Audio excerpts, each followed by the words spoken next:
saya Muhammad Faisal Rizky. Saya dari Prodi Pendidikan Agama Islam dari kelas 2 AIA 3. Saya di sini untuk memenuhi tugas dari Bapak dosen Bapak Sukarman. Ya, langsung saja saya di sini akan menyampaikan materi tentang materi PAISKI kelas 7 MTS ya. Yaitu materi tentang bab Khulafaur Rasyidin adalah cerminan akhlak dari Rasulullah SAW. Ya, langsung saja. Khulafaur Rasyidin adalah gabungan dari kata khulafa dan rasyidin. Khulafa dari kata jamak khalifah yang artinya pengganti, sedangkan rasyidin adalah kata dari rasyid yang berarti petunjuk, yaitu apabila digabungkan berarti pengganti yang mendapatkan petunjuk. Langsung saja kita akan memasuki materi tentang profil-profil dari anggota-anggota Khulafaur Rasyidin. Yang pertama ada Abu Bakar. Abu Bakar lahir pada 573 Masehi dan meninggal 634 Masehi. Beliau meninggal dikarenakan sakit yang dideritanya. Masa pemerintahan Abu Bakar As-Siddiq adalah dari tahun 632 Masehi hingga 630 Masehi. Gaya kepemimpinan dari Abu Bakar As-Siddiq ini, beliau gayanya lemah lembut, tetapi beliau sangat tegas dalam hal-hal yang dipandang dapat membahayakan agama dan negaranya. Ya, jadi Abu Bakar ini kalau ada hal-hal yang sangat nyeleneh atau tidak benar, langsung tegas untuk mengatasi, walaupun dia lemah lembut serta percaya diri.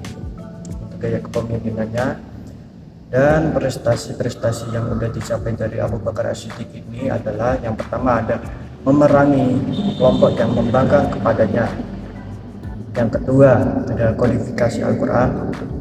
Yang ketiga ada perluasan wilayah Islam.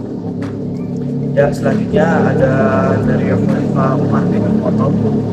Umar bin Khattab lahir pada tahun 584 Masehi dan meninggal pada tahun 644 Masehi. Dia dibunuh ketika dia sedang menjadi imam subuh. Pada subuh itu dia dibunuh oleh Abu Lu'lu'ah. Dan masa pemerintahan Umar bin Khattab ini pada tahun 634 Masehi hingga 644 Masehi pada waktu dia terbunuh itu. Dan gaya kepemimpinannya ialah dengan prinsip syura, al-adl dan amar ma'ruf nahi munkar. Pemimpin yang sangat tegas, adil, jujur, amanah, bijaksana serta rakyat. Prestasi yang sudah dicapai dari Umar bin Khattab ini ialah yang pertama ada perluasan wilayah Islam. Yang kedua, mengatur administrasi dan keuangan pemerintahan. Dan yang terakhir ada menetapkan kalender Hijriah. Yang ketiga ada dari Khalifah Utsman bin Affan. Ia lahir pada tahun 573 Masehi dan meninggal pada tahun 656 Masehi. Ia meninggal atas pengepungan atas rumahnya. Awalnya ada pengepungan yang hanya berupa protes, lalu ada unjuk rasa sehingga dia terbunuh atas peristiwa itu di pengepungan rumahnya. Masa pemerintahan Utsman bin Affan pada tahun 644 Masehi hingga 656 Masehi. Gaya kepemimpinan dari Utsman bin Affan ialah dengan menjadikan Al-Quran dan Sunnah sebagai pedoman, kemudian petunjuk dua khalifah yang mendahulunya. Jadi Utsman bin Affan ini menganut pedoman-pedoman serta petunjuk-petunjuk dari khalifah sebelumnya, seperti sifat-sifat dari Umar bin Khattab atau Babar As-Siddiq. Dan prestasi-prestasi yang sudah dicapai dari Utsman bin Affan ini adalah yang pertama ada kodifikasi mushaf Al-Quran, yang kedua renovasi Masjid Nabawi, yang ketiga pembentukan angkatan laut, yang keempat perluasan wilayah Islam. Dan khalifah yang terakhir adalah dari Ali bin Abi Thalib. Ia lahir pada tahun 599 Masehi dan meninggal 656 Masehi.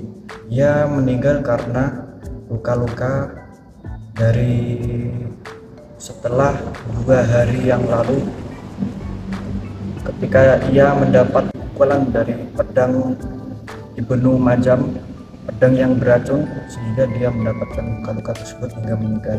Gaya kepemimpinan dari Ali bin Abi Thalib ini ialah bertanggung jawab, berani, sederhana, serta adil.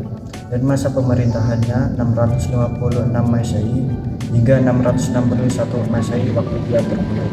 Dan prestasi apa yang sudah tercapai dari Ali bin Abi Thalib? Yang pertama ada mengganti pejabat yang kurang cakap atau yang korupsi. Jadi kalau ada pejabat yang sangat tidak jujur harus langsung diganti oleh Ali bin Abi Thalib. Yang kedua ada membenahi keuangan negara dari Baitul Mal.